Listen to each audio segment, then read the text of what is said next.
What's going on, guys? Shine Obsessed here, bringing in the garage with me because I wanted to share with you guys a product that I'm using on this 2021 Toyota Tacoma that's in for a ceramic coating. I'm prepping the paint for the ceramic coating with a product that is really user-friendly, and I think it's great for a pro and the average user alike.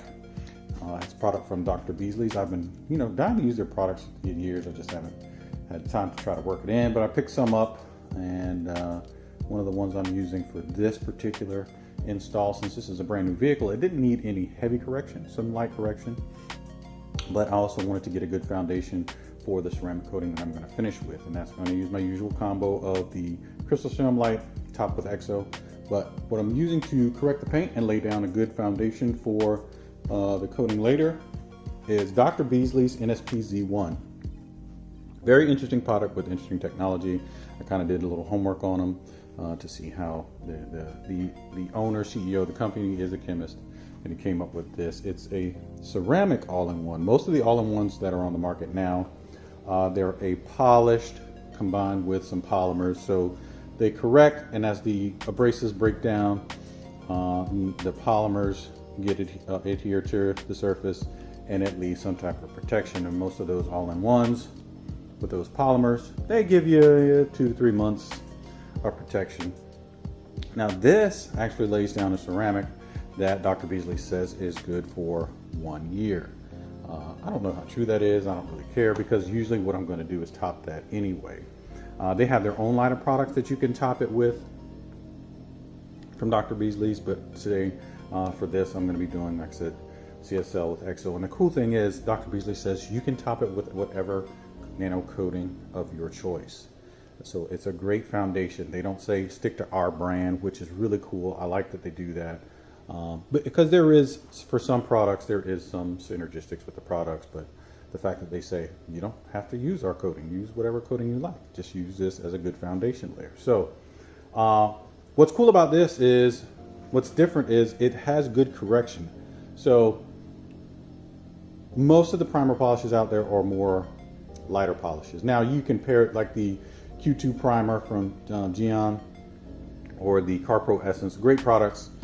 They leave down a little bit of protection as well. It's not that great, not as good as this from what I initially see. But they also don't cut that well. Now you can pair whatever pad you want to get the level cut you like, but I like the product to do the cutting more so than I do the pad. And this provides a decent level of cut. There were some minor defects in this paint, and it really cleaned it up nicely and left the surface very slick to the touch, which is great. And that's exactly what I want. And it's a good foundation for our ceramic. Another cool thing about it is that you don't have to wipe it. Prep wipe it prior to installing your coating. So you polish as you normally would. You wipe up any residue. It's body shop safe, no fillers, no silicones.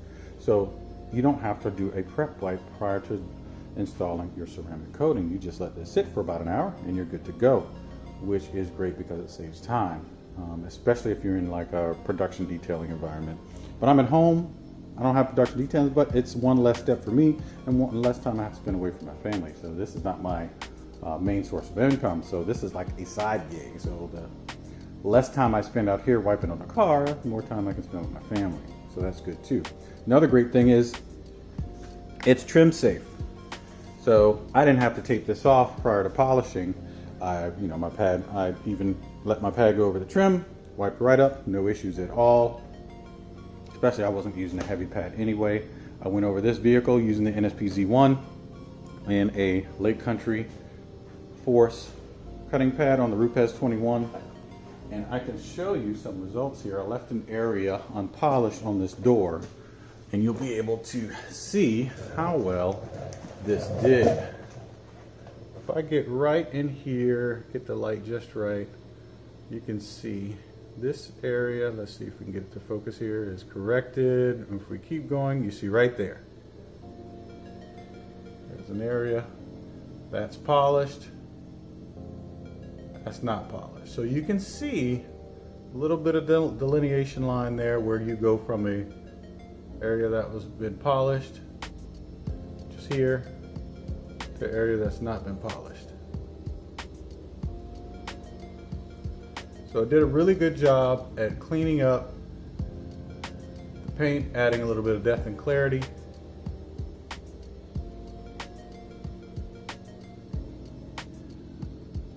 So that it gives you a nice, again, foundation for your ceramic.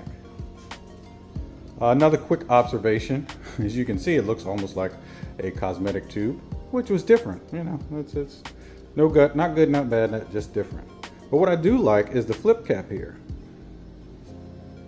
I use the product, I put it on the surface of my pad, and it kind of forces me to have to close it. A lot of times, you know, I'm human. I'll use the other products that have the usual pop cap, squirt it on my pad, and I'll leave that cap open. The cap dries out, clogs the cap, and I have to take the cap and rinse it out. So the fact that this flip cap kind of forces me to close it every time I use it, because then I go back and stand it up, means that it's always closed, it never gums up, and I don't have to clean it out. So that's a pretty neat feature that I think when manufacturers put some thought into their manufacturing and go about it a different way, I think it's really cool and well thought out, and I really appreciate that as somebody that uses these products often. Now, another thing about this that's curious is that it's a very, how should I put it? It's a very light fluid. If I had to compare it to anything, think about, if you know anything about icing, any cakes, any cake aficionados out there, think of it as the whipped icing as compared to like other polishes as buttercream icing.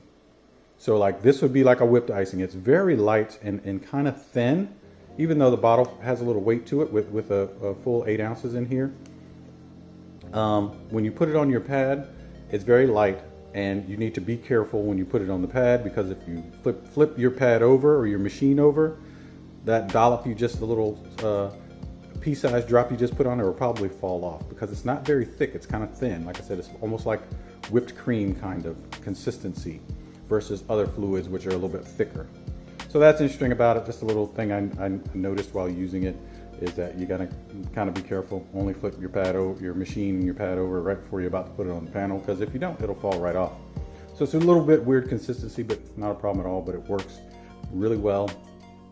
Really simple to use, and it actually has a decent smell. It's almost like a citrus smell. As you start to use it and work it into the panel, you can smell the citrus kind of coming out as you use it. So that's great too. It doesn't have a chemical smell.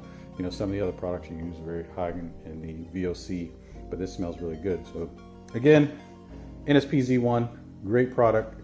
Give it a try. I'm going to be experimenting with it a little bit more in the future. Got another project coming up where I'm going to be using this in a very interesting coating from Dr. Beasley as well. Super easy to apply, but way different than anything else you've ever applied. So stay tuned for that, guys, and we'll see you in the next one.